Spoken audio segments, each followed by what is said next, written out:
¿Fueron los antiguos egipcios los primeros químicos de la historia, usando una tecnología que ha dejado señales frente a nuestros propios ojos, creando sus dioses no solo como un uso religioso, sino también como elemento científico, para fabricar frío y calor a través de las estructuras piramidales?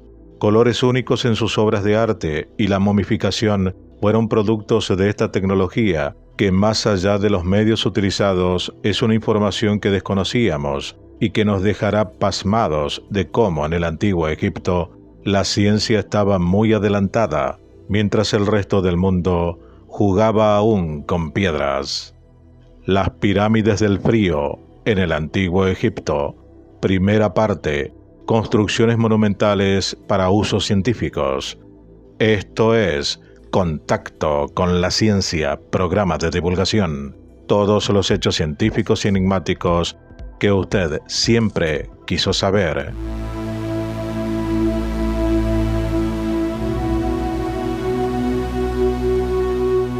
En 2023, la publicación virtual de Bruno Kursol daba a conocer una investigación asombrosa relacionada con el antiguo Egipto, sus creencias y sus estructuras, las pirámides.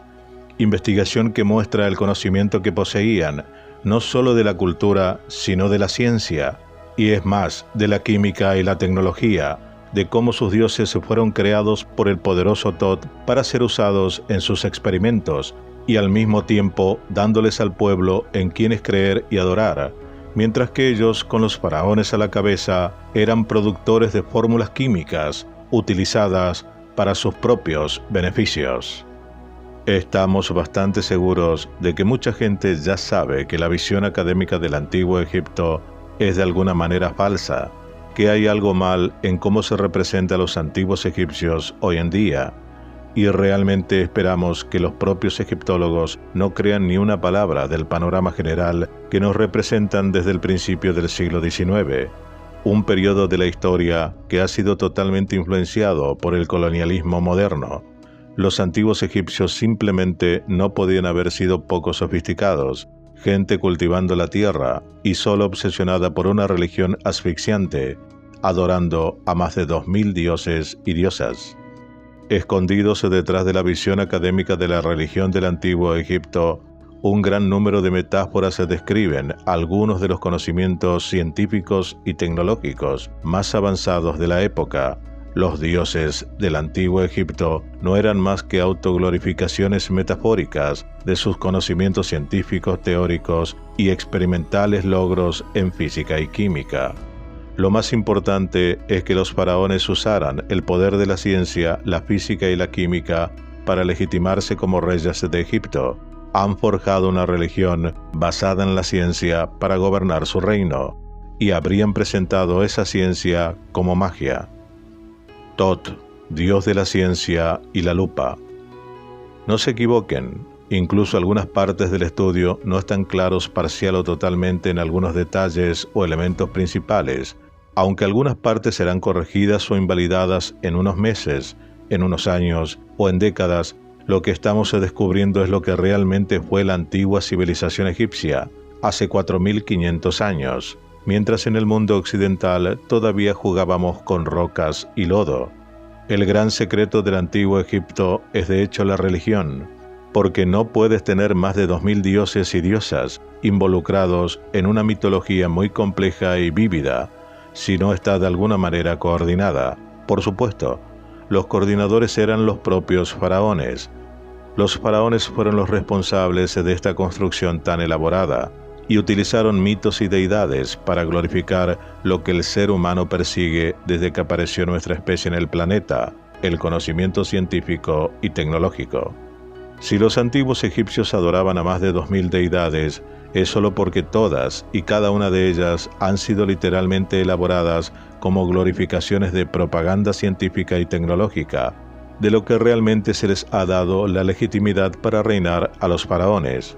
Esta búsqueda del conocimiento científico, ese es precisamente el significado de la famosa escena que representa al dios de la ciencia Thoth adorando a la luna, como afirma el consenso académico, porque esto no es la luna que Thoth está adorando, sino el último símbolo de la ciencia, una lupa. Por supuesto, una lupa está hecha para un ojo, de ahí el ojo de Horus en el cristal. Este grabado muestra al matemático y físico holandés Jan Henry van Swinden, demostrando la generación de electricidad a la Felix Meriti Society en Ámsterdam. La Felix Meriti Society se fundó a fines del siglo XVIII para promover las artes y las ciencias. Felix Meriti Society se traduce como felicidad a través del mérito. Se ha usado esta imagen en muchas veces, pero lo que queremos señalar aquí es cuán buena es la analogía entre esta ilustración perfecta de demostración de la ciencia en el siglo XIX en comparación con la ilustración de Thoth en el templo de Dendera. No son solo similares, son exactamente iguales. Thoth está demostrando su conocimiento en ciencia a través de la lupa y hacia todos los demás dioses reunidos frente a él, al igual que el matemático y físico holandés Jan Henry van Swinden está demostrando la generación de electricidad a la Felix Meriti Society de Ámsterdam. El techo astronómico en el Pronaos, sala hipóstica exterior en el templo de Hathor en el complejo del templo de Dendera, cerca de Dendera, Egipto, primera banda al oeste del centro que muestra la luna llena curada en un pilar representado como Widget, el ojo de Horus curado por Thoth que se representa a la derecha. Si estamos sugiriendo la idea de que esta escena que representa a Thoth y la lupa en Dendera también podría ser sobre el proceso mismo de la creación de estos dioses, es solo por la forma en que se usa la lupa, parece como si también era una especie de proyector. Realmente parece que Thoth está creando a los dioses ante nuestros propios ojos. Y no olvidemos, Thoth no es solo el dios de la ciencia, también es el dios de la escritura. Thoth simplemente podía estar escribiendo o creando a los dioses, en realidad metafóricamente, justo debajo de nuestros propios ojos. ¿Es el pigmento azul egipcio la glorificación del natrón puro y fabricado químicamente? ¿La creación del frío fue una simple demostración científica o si fue creado para enfriar la fabricación química de carbonato de sodio, natrón, por un proceso de tipo Solvay, a excepción de la representación de un pilar de Het que recibe la luz de Dendera, lo que sugiere que el frío se habría utilizado para una torre de Solvay? Hasta ahora no encontramos nada más que confirmara esta hipótesis de Solvay, más que el disco de Sabu que fue utilizado en cantidad para este efecto. Pero nos enteramos también de que el famoso color azul, el azul egipcio, como lo llamamos, en realidad se hizo con natrón, por lo que es posible que la prueba del proceso de Solvay esté justo delante de nuestros propios ojos, y está literalmente en todas partes. Es posible que los antiguos egipcios no intentaran ocultar el proceso de Solvay, sino que en realidad lo mostraban por todas partes. El azul egipcio podría ser la glorificación del proceso de Solvay que tanto tiempo estaban buscando. Diagrama de la Gran Pirámide de Egipto en funcionamiento para la producción de frío por evaporación, hipotéticamente para el enfriamiento de fabricación química de carbonato de sodio puro natrón, la sal utilizada para la momificación de los faraones. Cuando estaba en funcionamiento, la elevación de la Gran Pirámide no estaba terminada. Solo después del procedimiento de cierre y el drenaje del pozo inclinado, los 3 tapones de granito finalmente estaban cerca uno de otro. El complejo piramidal de Djoser, o pirámide escalonada, es un sitio arqueológico en la necrópolis de Saqqara, Egipto, al noroeste de la ciudad de Memphis y del Bajo Egipto alrededor del 2680 a.C. Djoser fue rey a principios de la dinastía tercera. La construcción y el desarrollo del complejo piramidal generalmente se le atribuye al arquitecto Imhotep. La saga de enfriamiento desde el Heat Pip Serdab de Djoser hasta el enfriamiento por evaporación de la Gran Pirámide de Khufu. Veremos que la pirámide roja de Seneferu, el primer rey de la cuarta dinastía del Antiguo Egipto, había sido utilizada en su etapa inicial de construcción para producir químicamente carbonato de sodio, la forma más pura de natrón, la sal utilizada para la momificación, utilizando un proceso tipo Solvay y un horno de piedra caliza instalado en la llamada cámara funeraria. Y veremos también que si hay un gran olor a amoníaco en la pirámide roja, seguramente se debe a la falta de un control eficiente de la temperatura. En la pirámide roja inacabada, los antiguos egipcios no podían enfriar las cámaras de Solvay y el amoníaco se acumulaba. Esta es la razón por la cual Khufu, el segundo faraón de la cuarta dinastía, construyó la Gran Pirámide para crear frío por evaporación. El control de la temperatura es la clave de la fabricación de productos químicos en la actualidad y sin dudas fue el principal problema al que se enfrentaron los antiguos egipcios en su propia época, durante la cuarta dinastía de Sneferu y Khufu y la tercera dinastía de Djoser y mucho antes. Si la Gran Pirámide es el primer intento de dominar el frío evaporativo, Djoser-Serdab es la ilustración de cómo los antiguos egipcios solían lidiar con el sobrecalentamiento de la fabricación de productos químicos antes de eso. Incluso no es ningún secreto que Serdab significa literalmente agua fría. Nadie está usando esta información. Incluso no es tampoco secreto que el complejo de la pirámide escalonada de Djoser se conozca como el complejo refresco de los dioses. Nadie está usando esta información tampoco.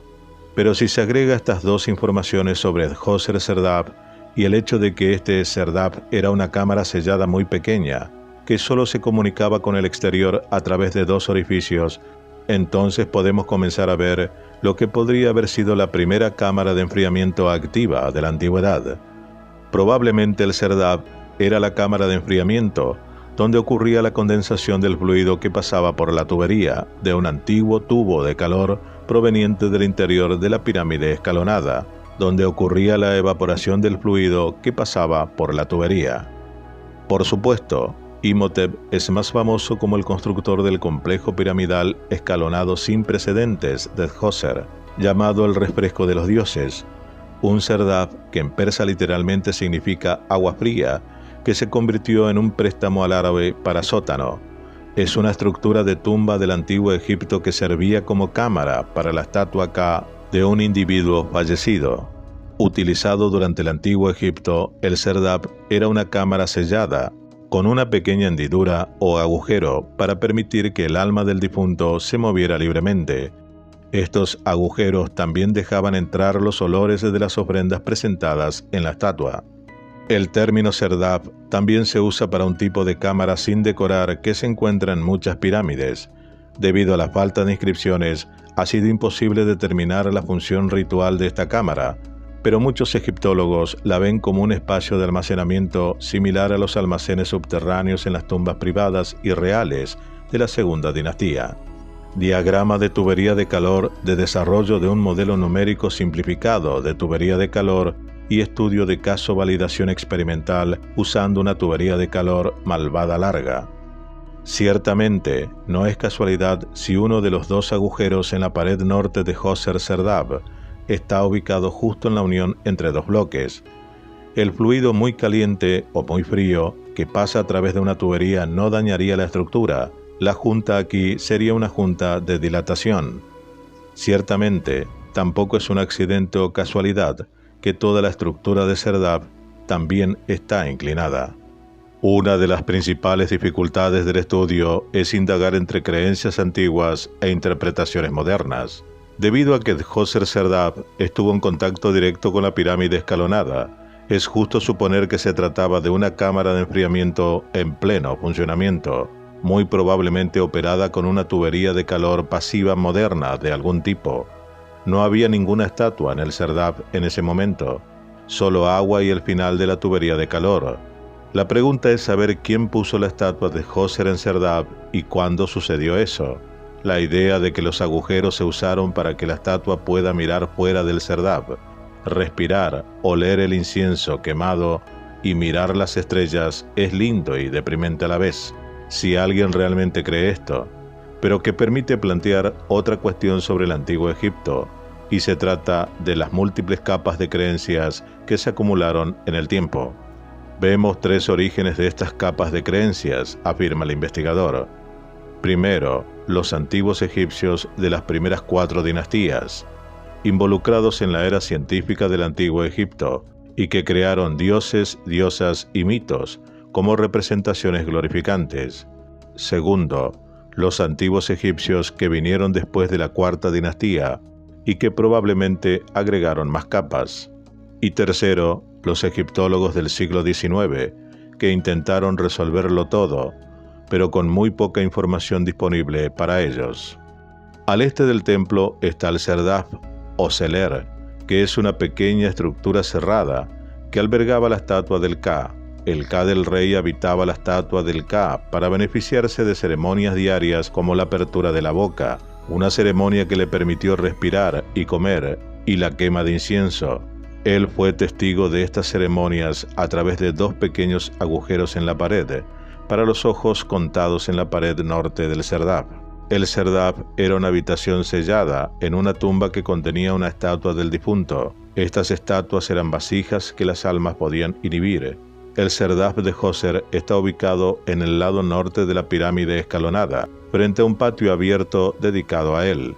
En el interior se descubrió una estatua que representa al rey con la túnica festiva Sed. Así como la pirámide escalonada es la estructura de piedra monumental egipcia más antigua, también lo es esta estatua, la primera gran estatua de piedra conocida. El original se encuentra actualmente en el Museo Egipcio. La pared norte de la cámara inclinada tiene 2 agujeros que le permiten al rey mirar y ver los rituales y festivales que tienen lugar en la corte ante él. Según las antiguas creencias, los agujeros también permitían al rey mirar hacia el norte, el punto cardinal hacia el que se orienta todo su complejo piramidal. Esta es la ubicación de las estrellas circumpolares en el cielo del norte, sus ancestros, a quienes esperaba unirse. Estas estrellas nunca se pusieron debajo del horizonte, lo que se vio como un signo de inmortalidad. Djoser estaba así preparado para unirse a sus antepasados en la vida eterna. El ejemplo perfecto del proceso de deificación, la piedra de Osiris. Para ilustrar el concepto básico de proceso de glorificación científica y tecnológica del antiguo Egipto, Osiris es el ejemplo perfecto. Veremos cómo la Gran Pirámide sirvió para crear frío por evaporación en el llamado pasaje horizontal, usando agua a presión resultante de la operación interminable de un impactador compuesto, hecho de madera, el recipiente, y piedra, probablemente una piedra de granito, y que ha sido deificado en Osiris. Osiris es la deificación de la piedra que entregó todo su poder, toda su fuerza y energía a Ra, la parte de madera del impactador, y es por eso que muchas figuras lo representan de pie sobre un simple pero misterioso bloque. Los egiptólogos mencionarán el cayado y el mayal que Osiris sostiene sobre estas figuras, o los cuernos, pero nunca hablarán de la parte más importante de la figura, sobre el que está parado Osiris. Es el mismo Osiris, la piedra de Osiris. Los cuernos de carnero de las figuras de Osiris tienen que ver con la fuerza embestida de la piedra de Osiris. Veremos que este proceso de encriptación, resultado de la asociación de una deidad en forma humana, y lo que realmente representa a la deidad, es algo que se ha utilizado muchas veces y realmente es la segunda clave maestra para la comprensión real del antiguo Egipto. Es importante entender que durante toda la operación de la Gran Pirámide, con la creación del frío evaporativo, el fondo del pozo inclinado era lo que ahora se conoce como el tapón del granito superior. Ese bloque crucial ha sido deificado en la diosa Taweret y estaba como suspendido en el aire, bloqueado por un bloque de granito más pequeño colocado en el piso del pasaje ascendente, el bloque de cuña que era deificado en la deidad Bes. Cada parte del funcionamiento de la Gran Pirámide ha sido glorificada y deificada. Si Osiris es la glorificación del peso del impactador, otros bloques de piedra han sido deificados, como Taweret, el tapón de granito superior de la Gran Pirámide, que era el bloque de sellado del pozo inclinado, y Bes, el bloque de cuña anclado en el suelo, del pasaje ascendente, y que mantuvo a Taweret en posición durante todo el tiempo de funcionamiento de la pirámide antes de su vaciado. El caso es que cada parte de la Gran Pirámide en funcionamiento ha sido glorificada. Bloques de piedra, cuerdas equipos de madera como el cajón central de madera de la Gran Galería, pero también el aire, Su, Sekhmet, Set, y por supuesto el agua, Api, Api, Apep, Atum. La hipótesis del proceso Solvay para la fabricación química del natrón 100% puro. El juego final del programa científico y tecnológico del antiguo Egipto, que probablemente comenzó en la primera dinastía, fue la Gran Pirámide de Giza, donde se diseñó el enfriamiento por evaporación en la parte conocida de la pirámide.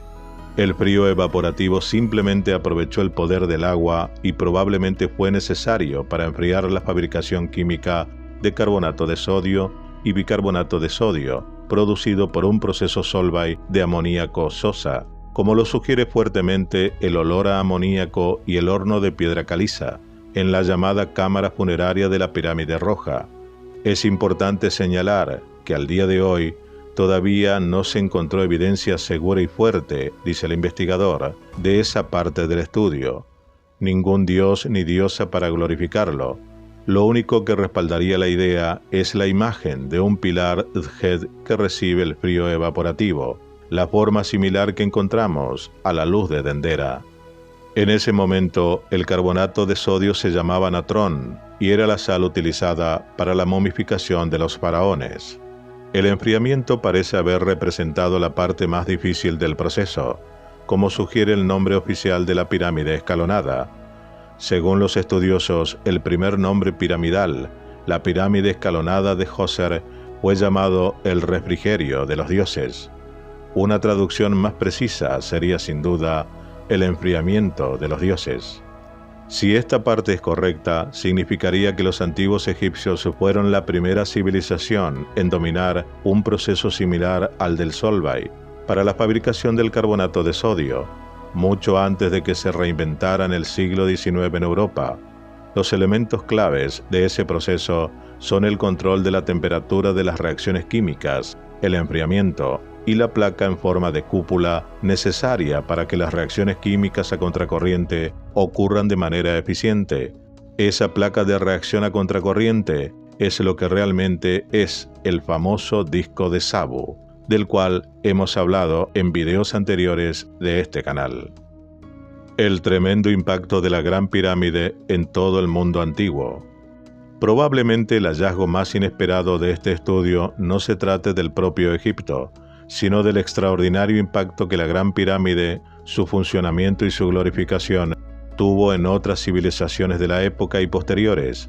El mito hindú batido del océano, que produce el néctar inmortal Amrita a ruedas de oración y tibetanas, operadas para dar pequeñas cantidades de mérito a las serpientes naga, demasiado perezosas. Toda la mitología nórdica, con el martillo mágico de Thor, luchando sin cesar contra otra gran serpiente del Underworld y produciendo una niebla de frío de un pozo misterioso que se opondría a las olas de calor infernalmente calientes, o la tradicional danza ceremonial maorí Haka. Todos ellos han sido totalmente influenciados por la Gran Pirámide. Pero la ilustración más reciente del tremendo impacto que la Gran Pirámide tuvo en todo el mundo proviene de la tablilla esmeralda, un artefacto de finales del siglo XVI o principios del siglo XVII, en el que tanto la operación de la Gran Pirámide como el drenaje del bien inclinado habían sido representados inequívocamente. La tabla esmeralda, también conocida como la tabla smaragdine o la tabla smaragdina en latín, del árabe Lau al-Sumrud, es un texto hermético compacto y críptico. Fue muy apreciado por los alquimistas islámicos y europeos como la base de sus conocimientos, aunque se atribuye a la legendaria figura helenística de Hermes Trismegistus.